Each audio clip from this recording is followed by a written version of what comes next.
Sa gitna ng nagngangalit na winter ng Chicago, sa ilalim ng ginintuang liwanag na nagmumula sa mansyon, isang imahe ang halos dumurog sa puso ni Joaquin Montes. Napatigil ang kanyang mundo. Ang pananabik na naramdaman niya sa loob ng 3 buwang business trip, ang pag-asam sa mainit na yakap mula sa kanyang 8 taong gulang na anak na si Elena, ang matamis na halik mula sa kanyang magandang asawang si Catalina. Lahat ay biglang naglaho na parang bula. Sa harapan niya, sa ibabaw ng makapal na niebe, ay ang kanyang munting prinsesa, pero hindi ito ang prinsesang iniwan niya. Ang figura ni Elena ay nanginginig, balot sa isang manipis na damit na hindi sapat para labanan ang kumakagat na lamig. At sa harap nito ay 2 malalaking itim na trash bag, mas malaki pa sa katawan ng bata. Napapangiwi si Elena sa bawat paghila, ang kanyang maliliit na paa ay lumulubog sa niebe. Binitawan ni Joaquin ang kanyang leather briefcase. Bumagsak ito sa niebe ng walang tunog. Hindi na niya ininda ang umuulos na hangin sa kanyang mamahaling Amerikana. Ang tanging nakikita niya ay ang kanyang anak. Tumakbo siya. "Elena!" Lumingon ang bata. Sa mga mata nito, nakita ni Joaquin ang pagkagulat na mabilis na napalitan ng takot. Itinago nito ang kanyang mga kamay sa likuran na para bang may kasalanang ginawa. Ngunit huli na. Nakita na ni Joaquin. Nang marating niya ang anak, marahan niyang hinawakan ang mga braso nito. Malamig. Ang balat nito ay kasing lamig ng yelo. "Anak, let me see your hands." Mahinahon niyang sabi, ngunit may panginginig sa kanyang boses na hindi niya makontrol. Umiling si Elena at mga butil ng luha ang nagsimulang mamuo sa kanyang mga mata. "Please, princess." Dahan-dahan inilabas ni Elena ang kanyang mga kamay at sa sandaling iyon, ang natitirang init sa katawan ni Joaquin ay tila sinipsip ng hangin.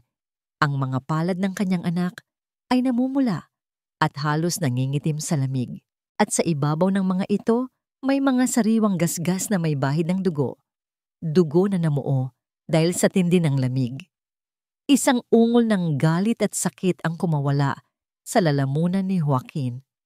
Binuhat niya ang magaan na katawan ni Elena, hindi na pinansin ang mga basura. Ang tanging mahalaga ay madala ang kanyang anak sa loob, sa init, palayo sa bangungot na ito. Pagpasok nila sa pinto, ang init mula sa fireplace ay sumalubong sa kanila. Kasabay nito ang pagbaba ni Catalina mula sa grand staircase. Nakasuot ito ng isang eleganteng silk robe, ang kanyang buhok ay perpektong nakaayos at ang kanyang ngiti ay kasing tamis ng dati. Para siyang isang anghel na bumaba sa lupa. "Hon, you're home!" Hindi mo man lang sinabi. Natigil si Catalina nang makita niya si Elena sa mga bisig ni Joaquin. Ang kanyang nangiti ay bahagyang naglaho, napalitan ng pagkukunwaring pag-aalala. "Oh my goodness! Anong nangyari? Elena, bakit ka nasa labas?" Diretso ang tingin ni Joaquin sa kanyang asawa. Wala na ang pagmamahal sa kanyang mga mata. Napalitan iyon ng isang bagay na malamig at matigas. "Iyan din ang tanong ko sa'yo, Catalina. Anong ginagawa ng anak ko sa labas? Nagbubuhat ng basura sa ganitong panahon? Habang ikaw ay nandito sa loob." Ngumiti si Catalina. Isang nangiting pilit na pinapakalma ang sitwasyon. "Hon, you're overreacting. Pinagsabihan ko na siya kanina na ipagawa na lang yan kay Rosa bukas. Pero alam mo naman si Elena, she can be stubborn. Gusto raw niyang maging helpful." Hindi kumurap si Joaquin. "Helpful? Catalina?" Dumudugo ang mga kamay niya. Tumingin si Catalina kay Elena na parang ngayon lang napansin. "Oh, sweetie, halika. Gagamutin natin yan." Ngunit umiling si Joaquin. Dinala niya si Elena sa banyo at maingat na hinugasan ang mga kamay nito sa maligamgam na tubig. Napapikit sa sakit ang bata, ngunit wala itong imik. Ang pananahimik na yon ay mas lalong sumaksak sa puso ni Joaquin. Pagkatapos gamutin at bihisan si Elena ng makapal na damit, hinarap niyang muli si Catalina sa sala. Si Rosa, ang kanilang matagal ng kasambahay, ay nakatayo sa isang sulok, nakayuko, at hindi makatingin ng diretsyo. Gusto kong makita ang kwarto ni Elena, mariin na sabi ni Joaquin. Nag-iba ang timpla sa mukha ni Catalina. Joaquin, pagod ka sa biyahe. Magpahinga na muna tayo. Ngayon na. Isang saglit na katahimikan. Sa wakas, sumuko si Catalina at ngumiti ng pilit. Sige, let me show you. Inayos ko pa nga para sa kanya. It's a surprise. Sumunod si Joaquin paakyat ng hagdan. Ang bawat hakbang ay pabigat ng pabigat. May nagsasabi sa kanyang kalooban na isang mas masahol na bagay ang naghihintay sa kanya. Binuksan ni Catalina ang pinto sa dating kwarto ni Elena. At doon, tumigil sa pagtibok ang puso ni Joaquin. Wala na ang pink na pader na may mga sticker ng bituin. Napalitan iyon ng malamig na kulay abo. Wala na ang canopy bed na parang sa isang prinsesa. Wala na ang mga libro, ang mga art supplies, ang bahay-bahayan. Ang kwarto ay isa ng bodega. Puno ng mga kahon, mga lumang gamit, at alikabok. Malamig at walang buhay. Nagustuhan mo ba? Tanong ni Catalina. May kakaibang kislap sa kanyang mga mata. Mas maluwag na ngayon. Inilipat ko na lang ang iilang gamit ni Elena sa guest room sa baba. Mas praktikal. Hindi makapagsalita si Joaquin. Ang kanyang mga mata ay nilibot ang walang lamang silid hanggang sa mahagip ng kanyang tingin ang isang bagay sa isang madilim na sulok. Napakuyom ang kanyang mga kamao. Dahan-dahan siyang naglakad palapit dito. Inabot niya ang bagay na yon. Iyon si Bella, ang paboritong manika ni Elena. Ang manikang bigay pa ng yumaong ina ni Elena. Ngunit hindi na si Bella ang nasa kamay niya. Pira-piraso, gutay-gutay. Ang magandang damit ay punit-punit, ang isang mata ay tanggal, at ang buhok ay ginupit ng walang awa. Sa sandaling iyon, naunawaan ni Joaquin ang lahat. Hindi ito kapabayaan. Ito ay sinadya. Ito ay kalupitan na binalot sa matatamis na ngiti at malalambing na salita. At ang anghel na pinakasalan niya ay isang demonyo pala. Nanginginig ang mga kamay ni Joaquin habang hawak ang gutay-gutay na manika. Ang katahimikan sa loob ng malamig na bodega ay mas matindi pa sa sigaw. Tumingin siya kay Catalina at sa unang pagkakataon, nakita niya ang tunay na anyo sa likod ng maskara ng isang anghel. Wala nang pagkukunwari sa mga mata nito. Wala nang init. Tanging isang malamig, mapanlin lang na kalkulasyon. Bakit? Halos pabulong na tanong ni Joaquin. Ang kanyang boses ay basag dahil sa pinaghalong sakit at galit. Bakit mo ginawa to kay Elena? Isang mapanghamak na ngiti ang sumilay sa labi ni Catalina. Itinaas nito ang isang kilay. Akala mo ba talaga hindi ako naghanda para sa araw na to, Joaquin? Akala mo ba habang buhay akong magiging anino lang ng una mong asawa? Lumapit ito. Ang bawat hakbang ay may bigat ng isang banta. Lahat ng bakas niya, kailangan kong burahin. Ang kwartong to, ang manikang yan, lahat ng nagpapaalala sa'yo sa kanya. Para sa isang bagong simula, Joaquin, ang ating bagong simula. Bagong simula? Halos isigaw ni Joaquin. Tinatawag mong bagong simula ang pagpapahirap sa sarili kong anak? Disiplina ang tawag doon. Mabilis na sagot ni Catalina. Ang kanyang boses ay kasing talas ng patalim. Isang bagay na hindi mo na ibigay sa kanya dahil palagi kang wala. I was just being a mother.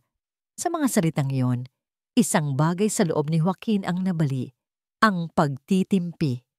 Huwag na huwag mong sasabihin ang salitang ina na nagmumula sa bibig mo. Ngunit tumawa lang si Catalina. Isang tawang walang kagalakan. Tapos ka na ba? Dahil kung ako sa'yo, mag-iipon ako ng lakas. Dahil simula pa lang ito. Tumalikod ito at iniwan siyang nakatayo sa gitna ng malamig at madilim na kwarto. Yakap ang pira-pirasong alaala ng kaligayahan ng kanyang anak. Walang tulog ang gabing lumipas. Paulit-ulit na naglalakad si Joaquin sa kanyang study Ang isip ay gulong-gulo. Paano niya haharapin ito? Anong legal na hakbang ang pwede niyang gawin?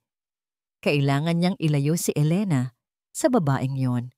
Kinaumagahan, bago pa man niya matawagan ang kanyang abogado, ang mundo na mismo ang gumuho sa kanya. Nagring ang kanyang cellphone. Si David, ang kanyang matagal ng abogado at kaibigan. Joaquin, buksan mo ang TV kahit anong news channel. Ngayon na, sabi ni David. Ang boses ay puno ng pagmamadali. Napakunot ang noo ni Joaquin. Sinunod niya ang sinabi nito.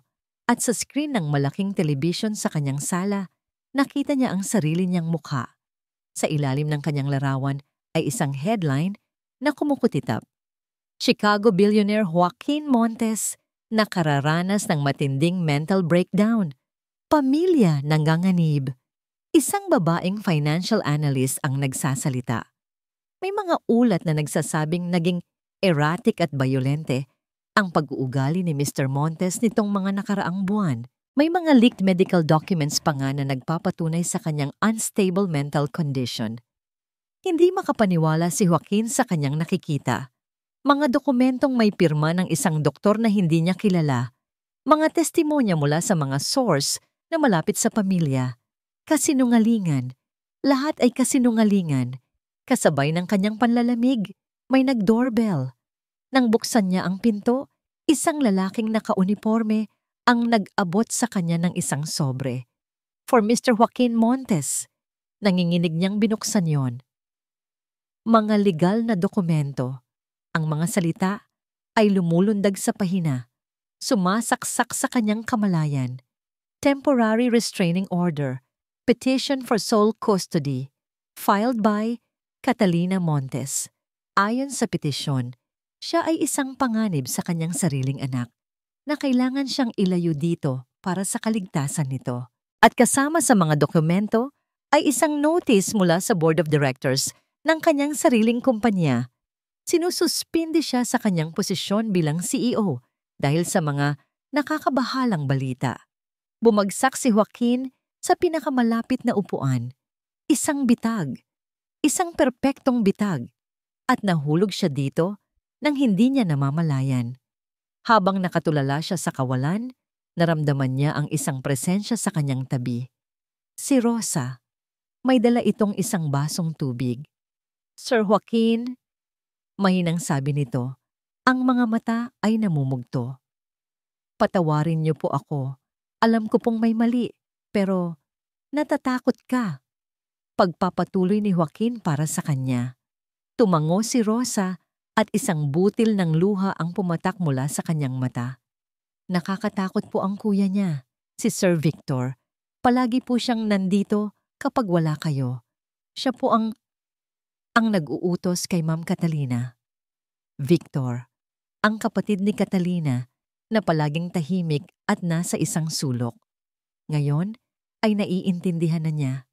Dalawa sila. Dalawa sila sa lahat ng ito. Isang desperadong pagnanais ang bumuhay sa kanya. Kailangan niyang marinig ang boses ng kanyang anak.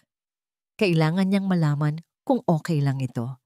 Kinuha niya ang kanyang cellphone at idinial ang numero ng maliit na teleponong ibinigay niya kay Elena para sa mga emergency. Nagring ito ng ilang beses. Sa wakas, may sumagot. Hello? Ang boses ni Catalina, malamig at panalo. Catalina, ibigay mo sa akin si Elena. I need to talk to my daughter. Mariin na sabi ni Joaquin, isang saglit na katahimikan. At sa likuran, narinig ni Joaquin ang isang mahinang hikbi, ang hikbi ng kanyang anak.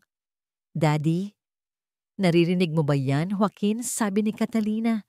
Ang boses ay puno ng lason. Naririnig mo ang prinsesa mo? Huwag mo siyang sasaktan, Catalina. I swear. Hindi mo na siya muling makakausap. Putol nito sa kanya. Ang lahat ng karapatan mo bilang ama ay mawawala rin, katulad ng kumpanya mo. Akin na si Elena ngayon. At ibinaba nito ang telepono. Ang tunog ng pagputol ng linya ay ang pinakamasakit na tunog na narinig ni Joaquin sa buong buhay niya. Iniwan siyang nakaupo sa gitna ng kanyang marangyang sala na ngayon ay tila isang maluwag na kulungan. Wala na siyang kapangyarihan, wala na siyang kumpanya. At ngayon, pati ang kanyang anak ay unti-unti na ring kinukuha mula sa kanya. Ang mga salita ni Catalina ay umalingaw-ngaw sa isip ni Joaquin, isang lason na dahan-dahang kumakalat sa kanyang sistema. Nakaupo siya sa dilim. Ang tanging liwanag ay nagmumula sa mga ilaw ng syudad sa labas ng bintana. Ang kanyang mansyon ay hindi na isang tahanan. Isa na itong hawla na gawa sa salamin at bakal. Ang batas ay nasa panig ni Catalina. Ang media ay nasa panig niya. Ang kumpanya niya ay wala na sa kanyang mga kamay. Bawat pinto ay sarado. Naramdaman niya ang ganap na pag-iisa. Isang hari na inagawa ng korona at kaharian. Ngunit pagkatapos, narinig niya ang mahinang kaluskos. Pumasok si Rosa sa study. May dalang isang maliit na bag. Ang mga mata nito ay determinadong nakatingin sa kanya. "Sir," sabi nito sa isang boses na halos pabulong ngunit matatag. "Ano po ang gagawin natin?" Ang simpleng tanong na yon ay parang isang sampal na gumising sa kanya. Natin. Hindi siya nag-iisa. Mayroon pa siyang kakampi. At higit sa lahat, mayroon pa siyang isang bagay na mas mahalaga kaysa sa anumang kumpanya o kayamanan. Mayroon pa siyang Elena. Tumayo si Joaquin. Ang pag-aalinlangan sa kanyang mga mata ay napalitan ng isang matigas na determinasyon. Kung hindi niya kayang ipaglaban ito sa loob ng sistema, lalabasan niya ang sistema. "Magplano tayo," sabi niya. 20 minuto ang lumipas. Nakaupo sila ni Rosa sa isang maliit at halos walang taong coffee shop, ilang milya mula sa bahay. Ang usapan nila ay mabilis at tiyak. Lumalabas sila tuwing Biyernes ng gabi. Paliwanag ni Rosa. Mayroon silang date night. Si Victor ang nagdadrive. Iyon lang ang oras na walang ibang tao sa mansyon. Umaalis sila bandang 8:00. "Paano ako makakapasok?" tanong ni Joaquin. "Sa service entrance sa likod, sir. Alam niyo po iyon. Ako na po ang bahala sa security alarm. Sasabihin kong may kukunin lang akong gamit na naiwan. Hindi sila maghihinala sa akin. Kailangan ko ng diversion. Isang bagay na siguradong magpapatagal sa kanila sa labas," sabi ni Joaquin habang mabilis na nag-iisip. Nag-isip si Rosa. "Alam ko na po."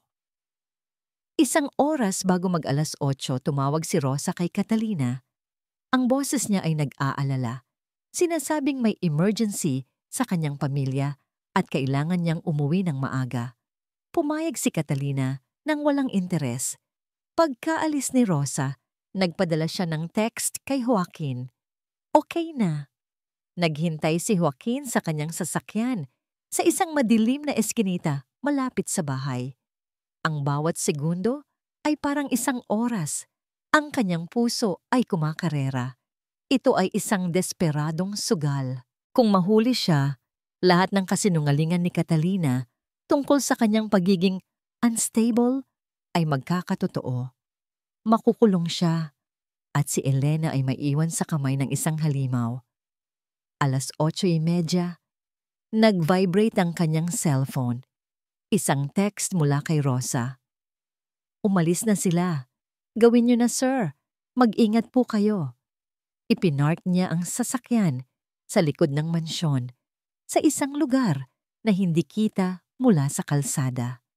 Tahimik niyang binuksan ang service entrance na bahagyang iniwang bukas ni Rosa. Ang loob ng kanyang sariling bahay ay nakakapanibago, madilim, tahimik. Bawat anino ay tila isang kaaway. Naglakad siya ng walang ingay. Bawat yabag ay maingat. Patungo sa guest room sa ibaba, kung saan sinabi ni Catalina na inilipat si Elena. Dahan-dahan niyang pinihit ang doorknob, nakalock. Isang malamig na kaba ang gumapang sa kanya.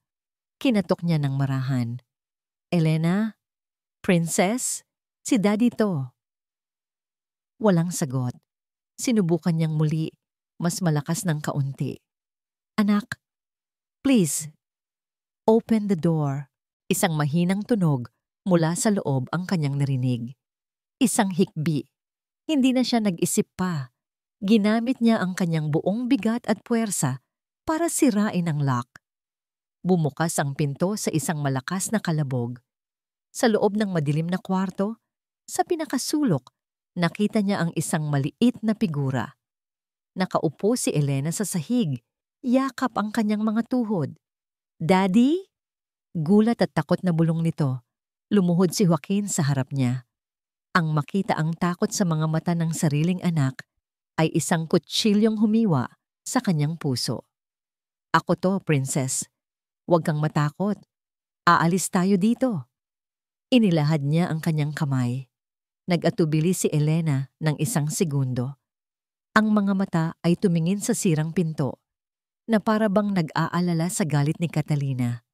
"Hindi na natin siya makikita ulit, anak," pangako ni Joaquin. Pinipilit na maging matatag ang kanyang boses. "Hindi ko nahahayaang saktan kanya. Pangako yan ni Daddy." Sa wakas, kinuha ni Elena ang kanyang kamay. Ang liit at lamig niyon ay nagpadala ng panibagong determinasyon sa buong katauhan ni Joaquin. Binuhat niya ito, ang gaan-gaan ng kanyang anak. "Rosa is waiting for us," bulong niya habang mabilis silang lumabas ng bahay. Nang makarating sila sa sasakyan, nandoon na si Rosa. May dalang isang maliit na backpack na naglalaman ng ilang damit ni Elena. Agad nitong pinaupo ang bata sa likod at kinumutan. Mabilis na pinaandar ni Joaquin ang sasakyan, palayo sa mansyon, palayo sa bitag ni Catalina. Bawat milyang nilalakbay nila ay isang maliit na tagumpay. Tumingin siya sa rearview mirror at nakita niya si Elena. Ang ulo ay nakasandal sa balikat ni Rosa. Ang mga mata ay unti-unting pumupikit dahil sa pagod. Sa unang pagkakataon, sa loob ng 24 na oras, nakahinga siya ng maluwag. Ngunit ang kapayapaan ay panandalian lamang. Habang binabagtas nila ang manyebe at halos walang sasakyang highway, umilaw ang screen ng kanyang cellphone. Isang hindi pamilyar na numero. Nag-atubili siya. Ngunit sinagot din ito. "Saan mo dinala ang bata, Joaquin?" Ang boses. Malamig. Mapanganib. Ang boses ni Victor. Nanlamig ang buong katawan ni Joaquin. "Paano mo?" Isang tawa ang narinig niya mula sa kabilang linya. "Talaga bang akala mo ganoon kadali ang lahat? May GPS ang cellphone ng bata, henyo. At may GPS din ang sasakyan mo." Tumingin si Joaquin sa labas. Ang kalsada ay madilim at walang katapusan. Sila lang ang nasa daan. "Ibalik mo siya ngayon, Joaquin, at baka maging mabait pa kami sa'yo," pagbabanta ni Victor. "Hinding-hindi," matigas na sagot ni Joaquin. "Ganoon ba?" Ang tono ni Victor ay nagbago. Naging mas masaya, mas nakakatakot. "Kung ganoon, gagawin natin to sa mas masayang paraan." "Anong ibig mong sabihin?" "Tumingin ka sa likod mo, Joaquin." Napatingin si Joaquin sa kanyang side mirror. Sa malayo, may dalawang maliliwanag na ilaw. Isang pares ng headlights. Mabilis. Papalapit ng papalapit. "Enjoy the chase," sabi ni Victor. "Dahil kahit saang sulok ka pa ng mundo magtago, hahanapin ka namin. At kapag nahanap ka namin, pagsisisihan mong hindi ka nalang sumuko." Ibinaba ni Victor ang tawag, ngunit ang banta ay nanatili. Umuugong sa loob ng sasakyan. At sa likuran, ang dalawang ilaw ay papalaki ng papalaki, humahabol sa kanila sa gitna ng madilim at nagyeyelong gabi. Ang pagtakas ay nagsimula pa lamang. Oy alikabok? Sa unang pagkakataon, naramdaman niya ang ganap na kawalan ng kapangyarihan. Ang lahat ng pera niya sa bangko, ang lahat ng koneksyon niya, ay walang silbi sa sandaling ito. Sinubukan niyang magluto ng instant noodles gamit ang lumang microwave ng motel. Nagkalat ang sabaw sa una niyang pagsubok. Natawa siya ng mapait. Ang CEO na kayang magpatakbo ng $1 bilyong na kumpanya ay hindi marunong magluto ng noodles. Napagtanto niya kung gaano siya naging dayuhan sa sarili niyang buhay pamilya. Habang kumakain sila ni Rosa sa katahimikan, isang sigaw ang bumasag sa gabi. "Daddy!" Galing ito kay Elena. Bumangon si Joaquin at tumakbo sa tabi ng kama. Nananaginip ang bata. Ang katawan nito ay nanginginig. Ang noo ay pinagpapawisan sa kabila ng lamig. "Wag po. Ayoko na po." Umiiyak nitong sabi habang nakapikit. Umupo si Joaquin sa gilid ng kama at niyakap ang kanyang anak. "Shh, princess. Nandito si Daddy. Ligtas ka na." Dahan-dahan niyang hinaplos ang buhok nito habang kinakanta ang isang lumang lalabay na itinuro sa kanya ng kanyang ina. Isang kantang halos nakalimutan na niya. "Tulog na, bunso." Ang araw ay tapos na. Unti-unti, kumalma ang paghinga ni Elena. Dahan-dahan itong nagmulat ng mata. Nakita niya si Joaquin. "Daddy!" Bulong nito. Ang boses ay puno ng takot. "Hahanapin po ba tayo ni Tita Catalina?" Ang tanong na yon ay parang isang suntok sa sikmura ni Joaquin. Hindi siya pwedeng magsinungaling, pero hindi rin niya pwedeng takutin ang bata. "Hahanapin niya tayo," mahinahon niyang sagot. "Pero hindi niya tayo makikita dahil mas magaling magtago si Daddy." Isang maliit na ngiti ang sumilay sa labi ni Elena. Pagkatapos ay may itinanong ito, isang tanong na simple, ngunit may bigat. "Kakantahan mo po ulit ako?" Tumango si Joaquin. "Oo, anak. Gabi-gabi." Humiga si Elena sa tabi niya. Ang ulo ay nakasandal sa kanyang dibdib. Nagpatuloy sa pagkanta si Joaquin hanggang sa maramdaman niyang bumigat ang paghinga ng bata. Nakatulog na ito. Habang yakap ang kanyang anak, tumingin si Joaquin sa bintana, sa madilim na kalsada sa labas. Ang takot ay naroon pa rin, nakabantay na parang isang anino. Alam niyang hinahanap sila. Alam niyang hindi sila titigil.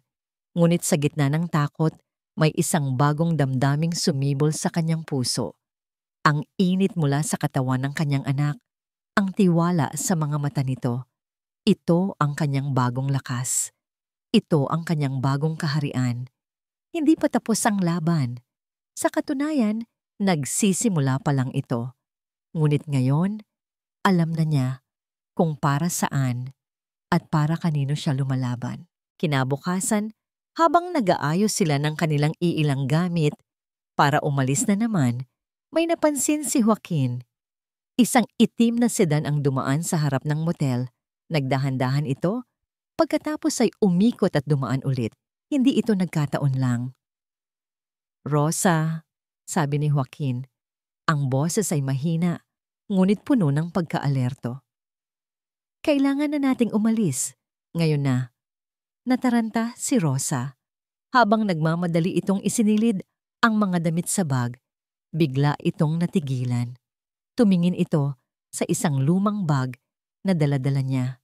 "Sir Joaquin," sabi nito, ang mga mata ay nanlalaki sa isang biglaang alaala. "Sandali, mayroon po akong naalala. Isang bagay na baka makatulong sa atin. Isang bagay tungkol sa mga usapan ni Ma'am Catalina." "Ano ang naalala mo, Rosa?"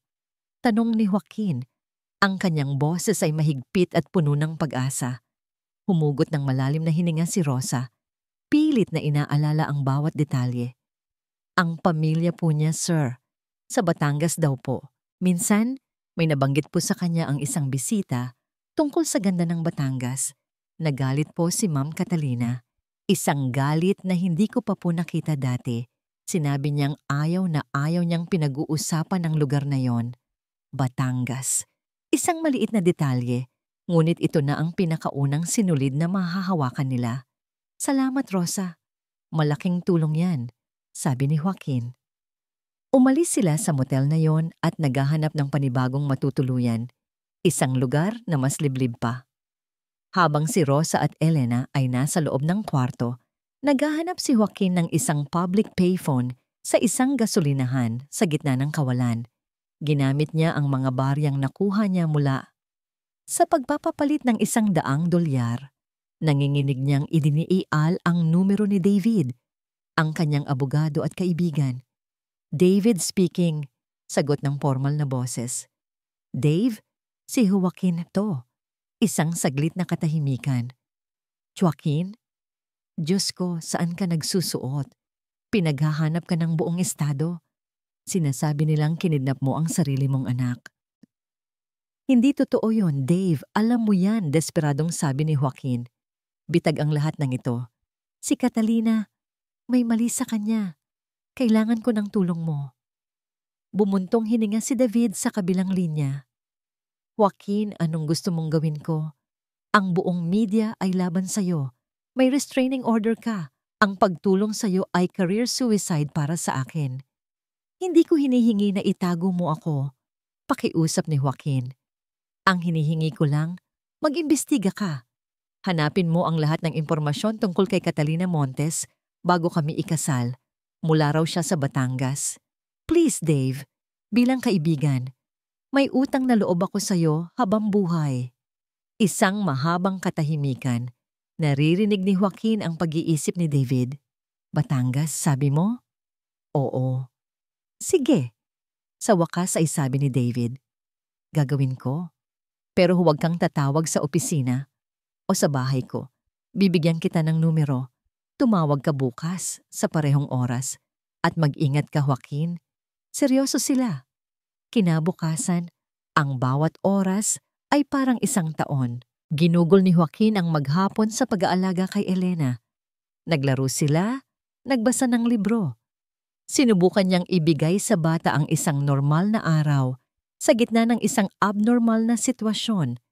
Ngunit sa likod ng kanyang mga ngiti, ang kanyang isip ay lumilipad. Nag-aalala sa kung anong mahahanap o hindi mahahanap ni David.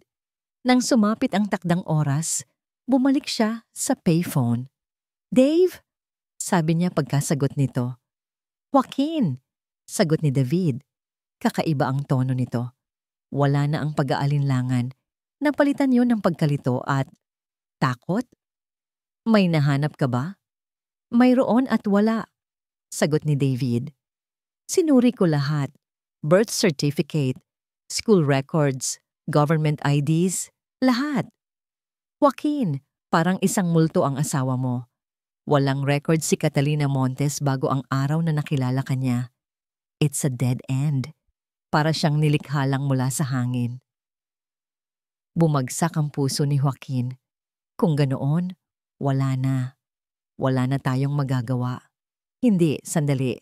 Sabi ni David, ang boses ay mas bumaba. Sinabi mong Batangas, kaya doon ako nag-focus. Naghahanap ako sa lahat ng civil registry doon at may nahanap ako. Napahawak ng mahigpit si Joaquin sa telepono. Ano ang nahanap mo? May nahanap akong Catalina Montes. Iisang Catalina Montes na may kaparehong edad at birthday sa asawa mo. Mula sa isang maliit na bayan doon. Iyon na nga, sabi ni Joaquin, nakakaramdam ng biglaang pag-asa. May record pala. Pwede nating gamitin yan. Hindi, Joaquin, sabi ni David. Ang boses ay halos pabulong na ngayon. Hindi mo naiintindihan. Anong hindi ko naiintindihan? Nahanap ko siya, Joaquin, pero hindi sa civil registry. Isang nakakabinging katahimikan. Nahanap ko siya sa isang sementeryo. Napatigil sa paghinga si Joaquin. Ang ingay ng mga dumadaang sasakyan ay biglang naglaho. Mayroon siyang death certificate, Joaquin. Pagpapatuloy ni David, ang bawat salita ay parang isang pako na ibinabaon sa dibdib ni Joaquin. Ang tunay na Catalina Montes ay namatay 5 taon na ang nakalipas. Isang car accident. Binitawan ni Joaquin ang telepono. Tumama ito sa bakal na kahon at umugong, ngunit hindi na niya narinig. Ang kanyang mga tuhod ay nanghina. Sumandal siya sa salamin ng phone booth. Ang kanyang isip ay hindi kayang iproseso ang katotohanan yon. Ang babaeng pinakasalan niya. Ang babaeng natutulog sa kanyang tabi sa loob ng 2 taon. Ang babaeng nagpapahirap sa kanyang anak. Hindi siya si Catalina Montes. Isa siyang impostor. Kung ganoon, Sino ang pinakasalan niya? Sa penthouse suite ng isang five-star hotel sa downtown Chicago, isang babae ang nakatayo sa harap ng salamin. Hindi ito si Catalina, ang mapagkumbabang asawa ng isang bilyonaryo. Ito si Sofia. Si Sofia Reyes. Ang kanyang refleksyon ay nagpakita ng isang babaeng may matigas na panga at mga matang nagliliyab sa ambisyon at takot. Ang malambot na ngiti ni Catalina ay wala roon. Ang naroon ay isang ngisi ng isang manlalarong malapit ng manalo sa isang mapanganib na laro. Nahanap ko siya sa isang sementeryo. Naalala niya ang mga salitang iyon. Ang mga salitang narinig niya mula sa listening device na palihim na ikinabit ng kanyang kapatid na si Victor sa telepono ni David. Nalaman na nila. Alam na ni Joaquin. Hindi siya nagulat. Sa halip, naramdaman niya ang isang pamilyar na kaba. Ang parehong kaba na naramdaman niya noong bata pa siya, noong kailangan niyang magnakaw ng tinapay para lang may makain sila ni Victor. Isang alaala ang biglang pumasok sa kanyang isip. Sila ni Victor, dalawang batang marungis at gutom, nakatayo sa labas ng isang panaderya sa isang masikip na eskinita sa Batangas. Ang amoy ng bagong lutong pandesal ay parang isang pang-iinsulto sa kanilang kumakalam na sikmura. "Kuya, gutom na ako," bulong ng maliit na si Sofia. "Kukuha ako. Hintayin mo lang ako dito," sagot ni Victor. Ang mga mata ay matalas na nagmamasid. Nakita niya kung paano kinuha ni Victor ang 2 pirasong tinapay nang hindi napansin ng tindera. Nakita niya kung paano sila tumakbo. Nakita niya kung paano sila hinabol at nahuli. At naramdaman niya ang sakit ng mga palong tinanggap ng kanyang kuya para sa kanya. Nang gabing iyon, sa kanilang barong-barong, habang ginagamot ang mga pasa ni Victor, isang sumpa ang binitawan nila. "Hindi na tayo magugutom ulit sa Sofia," sabi ni Victor. "Hinding-hindi na," sagot niya. "At hinding-hindi na tayo hahayaang tapak-tapakan ng iba." Mula sa araw na yon, ang mundo ay naging isang malaking laro para sa kanila. Isang laro ng kaligtasan. Natutunan ni Victor na maging tuso, na maging eksperto sa teknolohiya at pamimeke. At natutunan ni Sofia na gamitin ang kanyang ganda at talino para makuha ang tiwala ng mga tao. Ang tunay na Catalina Montes? Isa lamang siyang mayaman, ngunit malungkot na babae na nakilala nila. Isang aksidente na hindi naman talaga aksidente. Isang pagkakataon, isang bagong pagkakakilanlan para kay Sofia. At si Joaquin Montes, siya ang kanilang pinakamalaking isda. Ang kanilang huling hantungan, ang kanilang tiket palabas ng kahirapan, magpakailanman. Bumukas ang pinto ng suite at pumasok si Victor. "Napanood mo na ba ang balita?" "Oo naman," sagot ni Sofia. Ibinabalik ang maskara ni Catalina sa kanyang mukha. "Ako ang bida." Ngumisi si Victor. "Magaling ang pag-arte mo. Ang buong mundo ay naniniwala sa iyong mga luha." "Hindi sapat ang pag-arte," sabi ni Sofia. Ang kanyang boses ay naging seryoso. Alam na niya, Vic. Alam na niyang patay na si Catalina. Ibig sabihin, nag-iimbestiga na siya.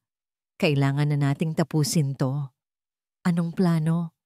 "Kailangan nating makuha ang bata," maring sabi ni Sofia. "Si Elena ang alas natin. Hanggat hawak natin siya, hawak natin si Joaquin sa leeg. At kailangan nating siguraduhin na hindi na siya makakapagsalita pa, kahit kailan." May mga tao na akong naghahanap sa kanila. Isang motel sa Wisconsin ang huling lokasyon. Hindi sila makakalayo. Tumigil si Victor at tumingin sa kanyang kapatid. "Sigurado ka na ba dito, Sofia? Wala nang atrasan to."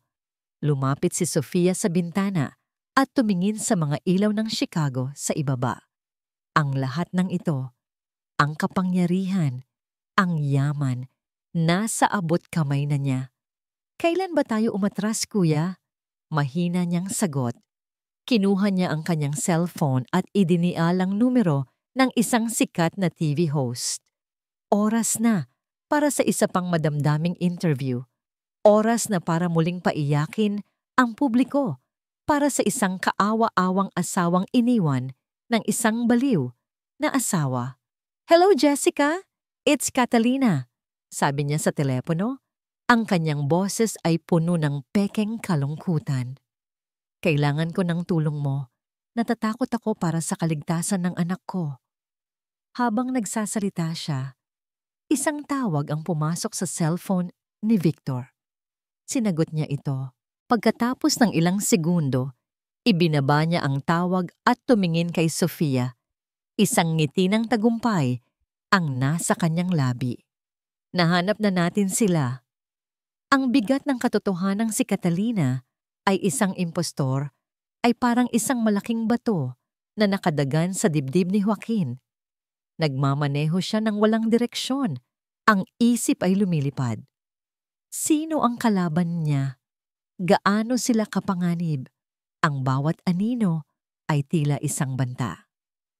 "Sir, saan po tayo pupunta?" Tanong ni Rosa mula sa likuran. Ang boses ay puno ng pag-aalala. Umiling lang si Joaquin. "Hindi ko alam, Rosa. Hindi ko na alam." Biglang nag-ring ang burner phone na bigay ni David. Isang text message. "Alam na nila. Nakatrace ang tawag natin. Umalis na kayo dyan ngayon na."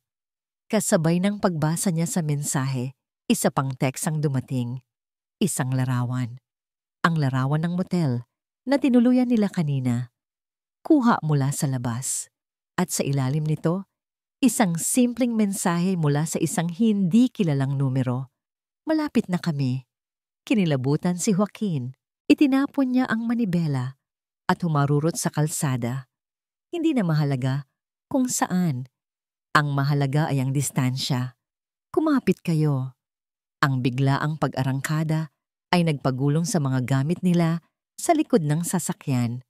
Isang lumang backpack ang bumukas at nahulog mula rito ang mga damit at ang gutay-gutay na manika ni Elena. Si Bella. "Bella!" Sigaw ni Elena. Inaabot ang laruan. "Mamaya na yan, anak," sabi ni Rosa. Sinusubukang pakalmahin ang bata. Ngunit ang mga mata ni Rosa ay napako sa manika. Ang pagkakita dito ay parang isang kidlat na gumising sa isang natutulog na alaala. "Sir Joaquin." Ang manika. Mahinang sabi ni Rosa.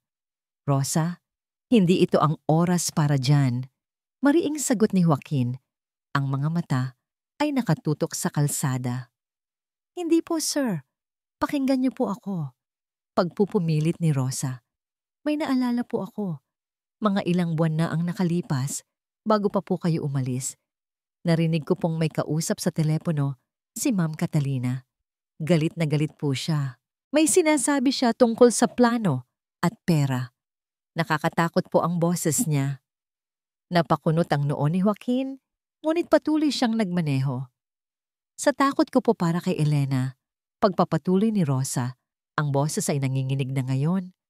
"Gumawa po ako ng isang bagay na hindi ko dapat ginawa.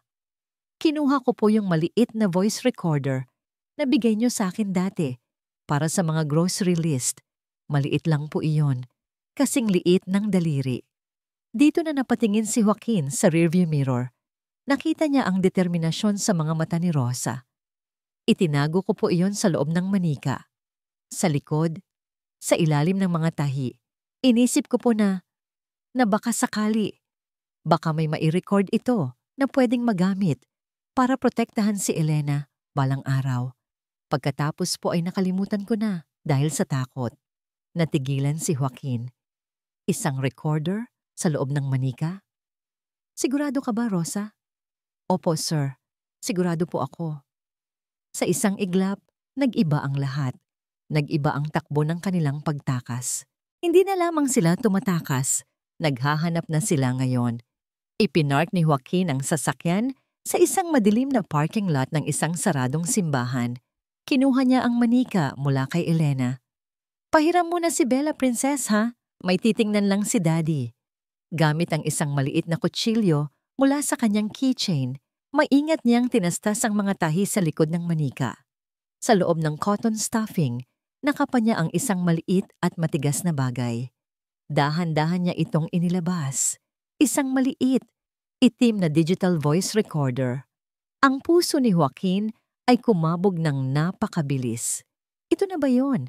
Ito na ba ang sagot? Ang tanong ay, gumagana pa ba ito? Mayroon pa ba itong baterya? At higit sa lahat, may nakuha ba itong mahalagang impormasyon? Ang tatlo sa kanila ay nagkatinginan sa loob ng tahimik na sasakyan. Ang tanging liwanag ay nagmumula sa isang poste sa di kalayuan. Pinindot ni Joaquin ang maliit na play button. Walang nangyari. Pinindot niya ulit. Wala pa rin. Bumagsak ang kanyang mga balikat sa pagkadismaya. Lobat siguro. Subukan niyo po ulit, sir. Pakiusap ni Rosa. Pinindot niya sa pangatlong beses, mas matagal. Isang maliit na pulang ilaw ang kumislap ng isang beses, pagkatapos ay namatay. At pagkatapos, isang mahinang tunog ang lumabas mula sa maliit na speaker. Static, isang tunog ng pagkabigo. Ngunit pagkatapos ng ilang segundo ng static, isang boses ang narinig nila. Isang boses na malamig, malinaw, at walang duda kung kanino. Ang boses ni Catalina. Ang plano ay tumatakbo ng perpekto. Konting panahon na lang, Victor, at lahat ng yaman ng mga Montes ay mapupunta sa atin. Natigilan silang lahat. Ang kanilang mga paghinga ay tila huminto. Ito na, ang ebidensya, ang tinig ng demonyo na nahuli mula sa sinapupunan ng isang sirang anghel. Sa loob ng sasakyan, ang boses mula sa maliit na recorder ay nagpatuloy. Bawat salita ay isang patunay, isang piraso ng palaisipan na bumubuo sa isang nakakakilabot na larawan. Narinig nila ang pag-uusap ni Catalina at Victor tungkol sa pamemeke ng mga medical records. Narinig nila kung paano nila planong i-liquidate ang mga asset ng kumpanya ni Joaquin. At ang pinakamasaklap sa lahat, narinig nila ang pagtawa ni Catalina habang sinasabi nitong, kapag nakuha na natin ang lahat, ang batang iyon ay magiging isang balakid na lang. Kailangan din nating alisin. Isang ungol ang kumawala sa lalamunan ni Joaquin. Hindi lang pala pera ang habol ng mga ito, pati ang buhay ng kanyang anak ay balak nilang kunin. Diyos ko, umiiyak na bulong ni Rosa. Kinuha ni Joaquin ang burner phone at mabilis na tinawagan si David. Dave, nakuha na natin. May ebidensya ako. Isang recording. Sigaw ni Joaquin sa telepono. Sinusubukang i-rewind ang maliit na device. Ano ang inong recording? Ang buong plano nila. Ang pag-amin nila.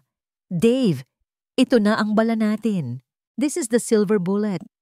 Joaquin, kumalma ka. Saan ka? Hindi ko alam. Nasa gitna kami ng kawalan. Pero kaya kong ipadala sa iyo ang audio file. Hindi na natapos ni Joaquin ang kanyang sasabihin. Sa kanyang rearview mirror, 2 pamilyar na ilaw ang biglang lumitaw mula sa isang kanto sa di kalayuan. Mabilis. Napakabilis. Nahanap nila tayo. Bulong ni Joaquin. Ang dugo sa kanyang katawan ay tila nagyelo. Dave, tatawag ako ulit. Ibinaba niya ang telepono at pinaandar ang sasakyan. Humagibis sila palabas ng parking lot, pabalik sa madilim na kalsada. Ang mga ilaw sa likuran ay sumunod. Mas malapit, mas agresibo. Nagsimula ang isang desperadong habulan sa mga bakubakong kalsada ng Wisconsin. Kaliwa, kanan. Sinubukan ni Joaquin ang lahat para iwanan ang humahabol sa kanila. Ngunit ang itim na sedan ay parang isang anino na nakadikit sa kanila. Daddy, natatakot po ako. Umiiyak na sabi ni Elena mula sa likuran. Huwag kang bibitaw, princess. Kumapit ka lang kay Tita Rosa mo. Sigaw ni Joaquin. Ang kanyang mga mata ay galit na nakatutok sa daan. Sa isang kamay ay hawak niya ang manibela. Sa kabila, mahigpit niyang hawak ang maliit na recorder. Ang kanilang nag-iisang pag-asa. Sinubukan ng humahabol na i-overtake sila. Ngunit hinarangan sila ni Joaquin. Pagkatapos, isang malakas na kalabog ang yumanig sa kanilang sasakyan. Binangga sila mula sa likuran. Nawalan ng kontrol si Joaquin. Umikot ang kanilang sasakyan sa nagyayelong kalsada. Ang mga puno sa gilid ng daan ay naging isang malabong imahe. Ang mga sigaw ni Rosa at Elena ay humalo sa tunog ng nababasag na salamin at nayuyuping bakal.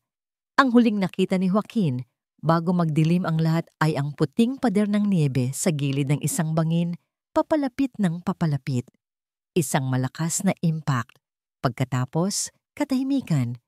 Dahan-dahan, nagmulat ng mata si Joaquin. Ang kanyang ulo ay kumikirot. Ang lasa ng dugo ay nasa kanyang bibig. Usok. Amoy ng nasusunog ng langis. Elena? Rosa? Mahina niyang tawag. Okay lang kami, sir. Narinig niyang sagot ni Rosa. Ang boses ay nanginginig. Si Elena? Okay lang siya. Walang malay pero humihinga. Sinubukan ni Joaquin na gumalaw. Masakit ang kanyang tagiliran, ngunit kaya niyang gumalaw. Tumingin siya sa paligid. Ang kanilang sasakyan ay bumagsak sa isang maliit na kanal sa gilid ng daan. Ang harapan ay wasak. Nakahinga siya ng maluwag. Buhay sila! Ngunit ang kanyang kaluwagan ay agad na napalitan ng matinding takot nang mapansin niya ang isang bagay. Ang bintana sa kanyang tabi ay basag. Ang kanyang kamay ay walang laman. Ang recorder, bulong niya. Tumingin siya sa lalabas, doon, sa gitna ng kalsada, sa ilalim ng malamig na liwanag ng buwan. Nakita niya ito. Ang maliit, itim na piraso ng plastik, ang kanilang pag-asa, ang kanilang ebidensya. Kasabay nito, narinig niya ang tunog ng pagbukas ng pinto ng sasakyan mula sa itaas ng kalsada. Mga yabag sa niebe. Papalapit. 2 anino ng mga lalaki ang lumitaw mula sa kadiliman. Ang kanilang mga anyo ay naglalakihan laban sa liwanag ng buwan. Hindi niya makita ang kanilang mga mukha, ngunit alam niya kung sino sila. Sinubukan ni Joaquin na buksin ang kanyang pinto, ngunit naipit ito. Desperado niyang sinipa ito. Kailangan niyang makuha ang recorder. Iyon lang ang mahalaga. Ang mga lalaki ay papalapit na. Ang kanilang mga yabag ay mabagal at tiyak na parang mga lobong papalapit sa kanilang nasugatang biktima. Isa sa kanila ay yumuko at dinampot ang recorder mula sa kalsada. Itinaas niya ito, tinitingnan na parang isang tropeyo. Sa sandaling iyon, alam ni Joaquin na tapos na ang lahat. Wala na ang ebidensya. Sila ay natrap, sugatan, at walang kalaban-laban. Ang kanyang pagtakas, ang kanyang pakikipaglaban, lahat ay nauwi sa wala. Nawala na ang lahat. Napapikit si Joaquin, hinahanda ang kanyang sarili sa pinakamasama. Ngunit sa halip na ang tunog ng karahasan, isang ibang tunog ang bumasag sa katahimikan ng gabi. Isang sirena. Mahina sa simula. Pagkatapos ay papalakas ng papalakas. At kasabay nito, isang pares ng kumukutitap na ilaw, pula at asul, ang biglang nagliwanag sa madilim na kalsada. Tinabunan ang anino ng 2 lalaki. Nagkatinginan ang 2 lalaki sa gulat. Sa isang iglap, itinapon nila ang recorder, tumakbo pabalik sa kanilang sasakyan, at humarurot palayo, nawawala sa kabilang direksyon. Isang patrol car ng pulisya ang huminto sa tabi ng kalsada. Isang pulis ang bumaba at itinutok ang kanyang flashlight sa wreck. May tao ba dyan? Okay lang ba kayo? Hindi makapagsalita si Joaquin. Ang kanyang mga mata ay nakatutok sa labas, sa gitna ng kalsada, kung saan itinapon ng lalaki ang kanilang huling pag-asa. Nandoon pa rin ito. Nag-iisa, naghihintay.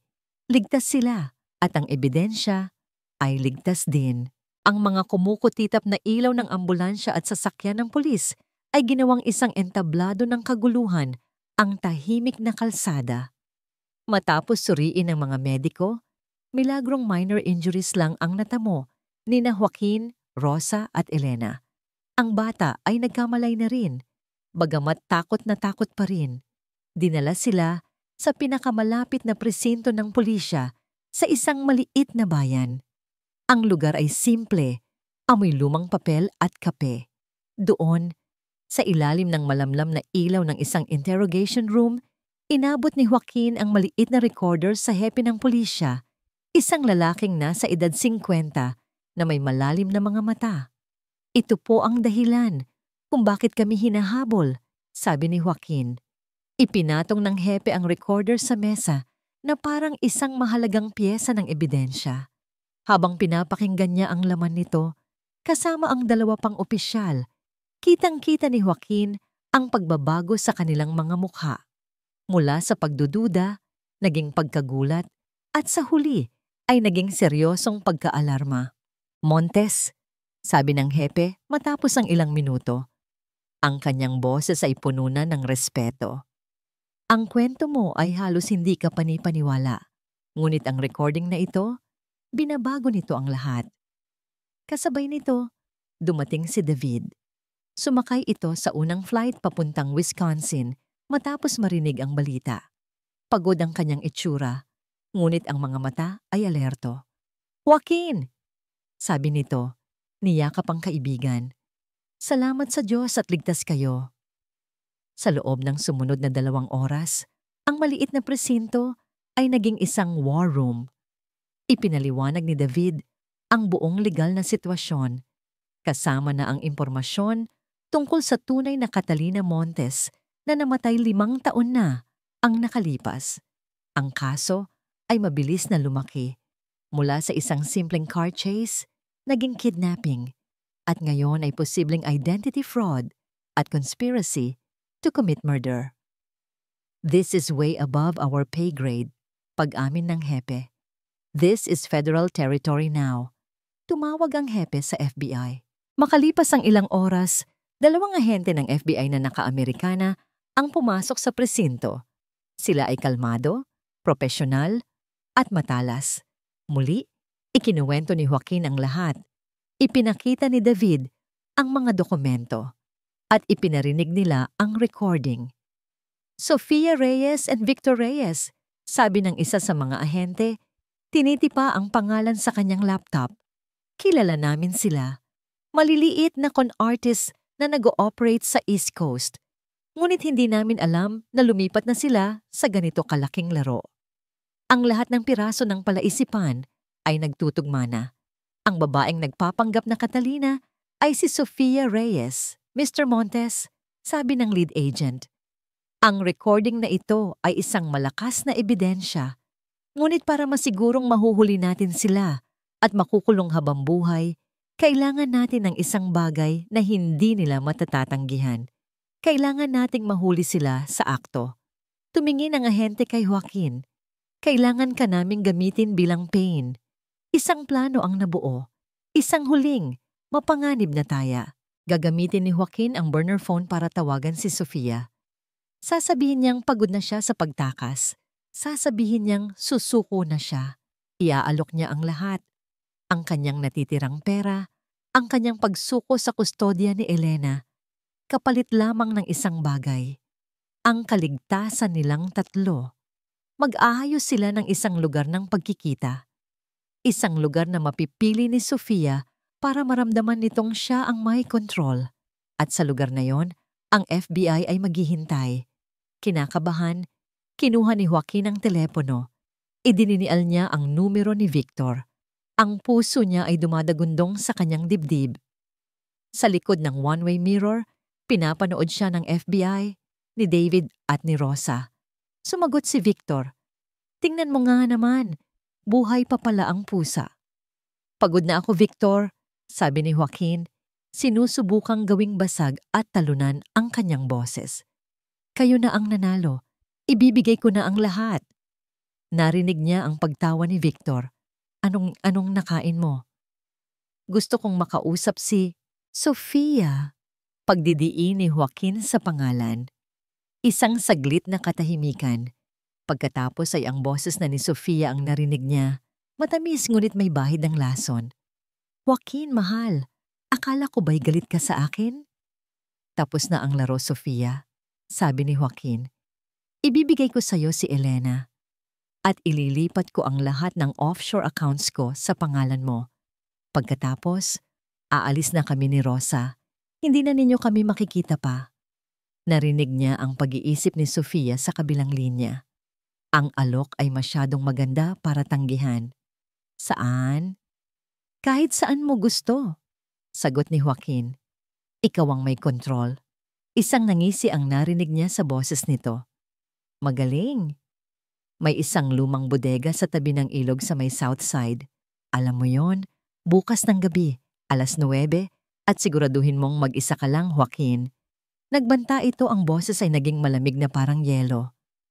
Dahil kapag nakakita ako ng kahit isang pulis o anino man lang nila, ang unang maririnig mong tunog ay ang iyak ng iyong magandang anak.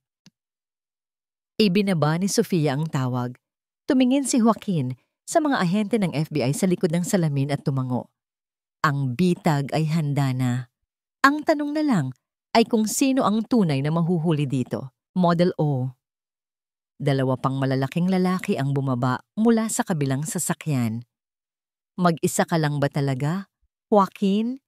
Tanong ni Sofia. Ang boses ay umaalingaw-ngaw sa katahimikan ng gabi.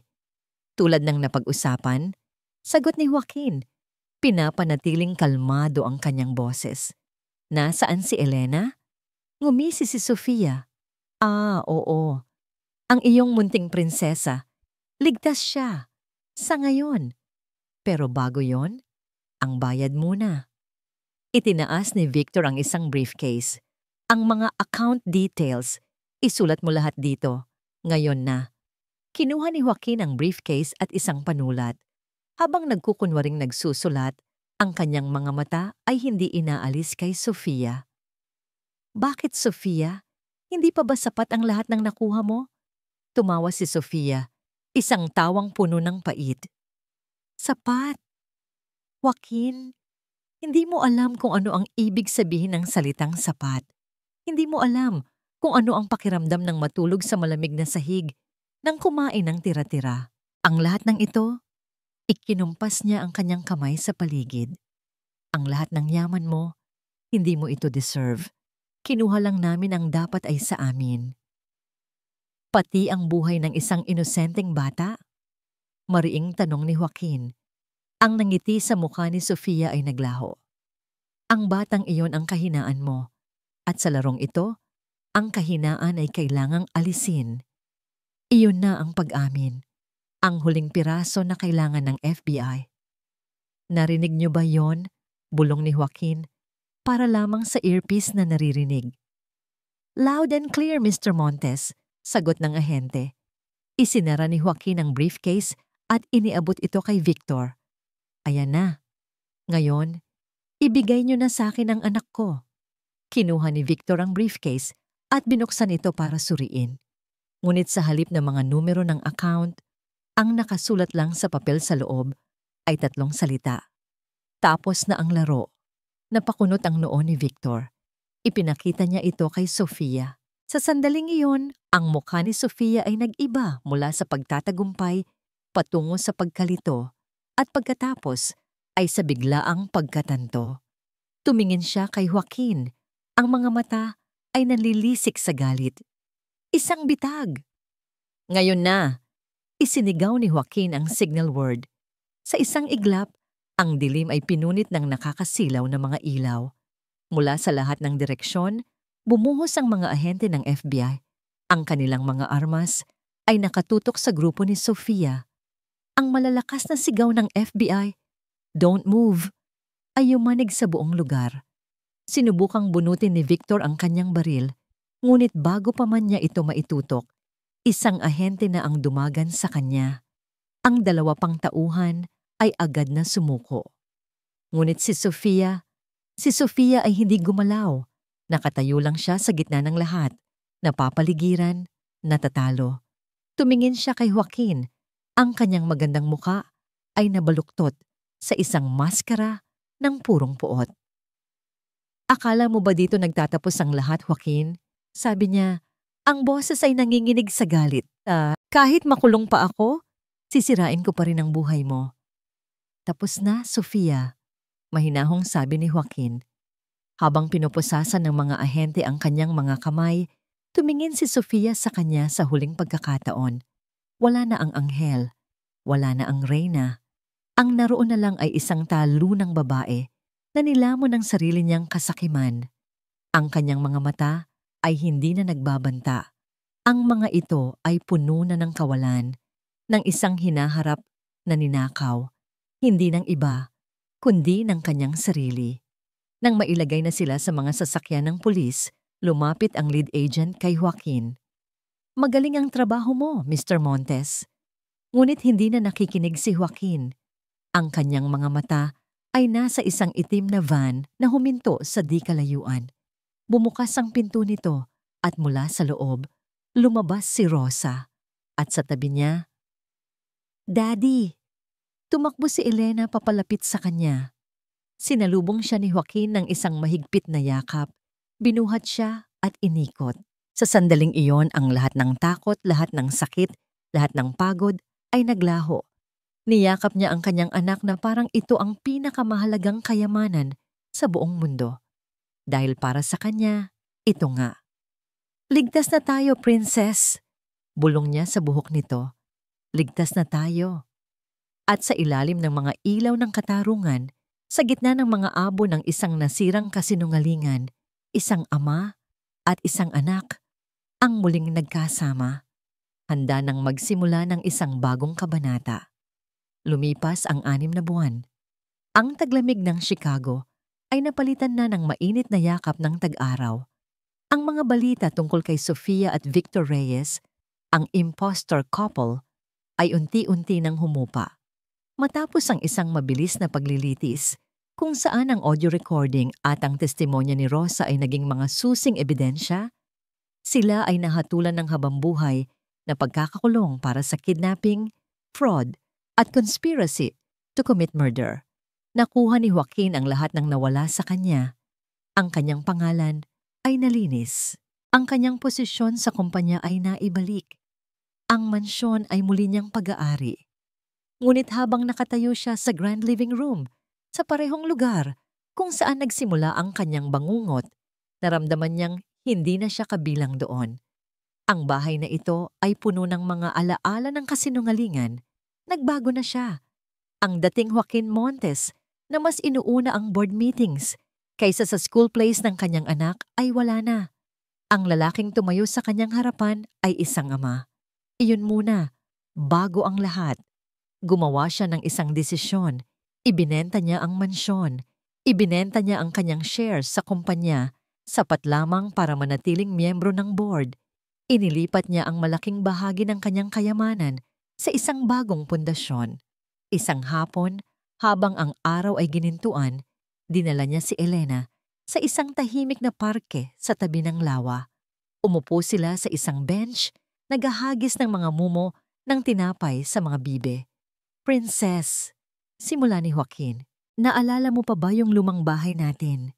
Tumango si Elena. "Aalis na tayo doon. Lilipat tayo sa isang bagong bahay. Mas maliit, pero mas masaya. Malapit sa isang magandang eskwelahan at malapit sa parke." Tumingin sa kanya si Elena. Ang mga mata nito ay puno ng inosenteng tanong. "Hindi na po tayo tatakbo ulit, Daddy?" Ang tanong na yon ay parang isang maliit na karayom sa puso ni Joaquin. Lumuhod siya sa harap ng kanyang anak para maging magkapantay sila. "Hindi na, anak," sabi niya. Hinahawakan ang mga kamay nito. "Hindi na tayo tatakbo kahit kailan. Dahil wala na tayong tinatakbuhan. Tapos na ang lahat." Sa unang pagkakataon, isang tunay at malawak na ngiti ang sumilay sa mga labi ni Elena. Isang naniisang ngiting hindi niya nakita sa loob ng napakatagal na panahon. Makalipas ang ilang linggo, tumayo sila sa harap ng isang bagong gusali. Hindi ito kasing laki ng kanyang dating kumpanya. Gawa ito sa salamin at light wood, at may malalaking bintana na nagpapasok sa liwanag ng araw. Sa harapan, may isang simpleng karatula. Ang Nuevo Comienzo Center, a New Beginning Center. "Ano po to, Daddy?" tanong ni Elena. "Ito ang bagong trabaho ni Daddy," sagot ni Joaquin. "Isang lugar na tutulong sa mga batang katulad mo, mga batang nalungkot at natakot. Dito, Tutulungan natin silang maging masaya ulit. Ginamit ni Joaquin ang kanyang pera at impluensya para itayo ang isang pundasyon na nakatuon sa pagbibigay ng therapy, legal aid, at suporta sa mga batang biktima ng trauma at pang-aabuso. Ang kanilang pinagdaanan, ang kanilang sakit, ay ginawa niyang isang misyon. Ang kanilang bihag ay ginawa niyang pag-asa para sa iba. Pumasok sila sa loob. Ang lobby ay maliwanag at puno ng mga masasayang kulay. May mga bata nang naglalaro sa isang sulok. Ngumiti sila sa pagpasok ni Elena. Humarap si Joaquin sa kanyang anak. Ang mga mata ay nangingilid sa luha ng pasasalamat at pagmamahal. Ang lahat ng nawala sa kanya ay walang-wala kumpara sa kanyang natagpuan. Natagpuan niya ang kanyang sarili sa pagiging isang ama. "Nagawa natin, Princess," bulong niya. Tumingala si Elena sa kanya. Ang mga mata ay nagniningning na parang mga bituin. Hindi na ito ang batang takot at tahimik na nakita niya sa gitna ng niebe. Ito ay isang batang nakahanap muli ng kanyang tinig, ng kanyang ngiti, ng kanyang ngiti. Bigla siyang niyakap nito sa leeg ng mahigpit. At sa unang pagkakataon, sa loob ng halos 1 taon, narinig ni Joaquin ang isang tunog na mas matamis pa sa kahit anong musika. Ang malakas at malayang halakhak ng kanyang anak. Magkayakap, tumingin sila sa mga bata sa loob ng center. Ang kanilang bagong simula ay hindi lamang para sa kanilang dalawa. Ito ay isang bagong simula na ibabahagi nila sa mundo.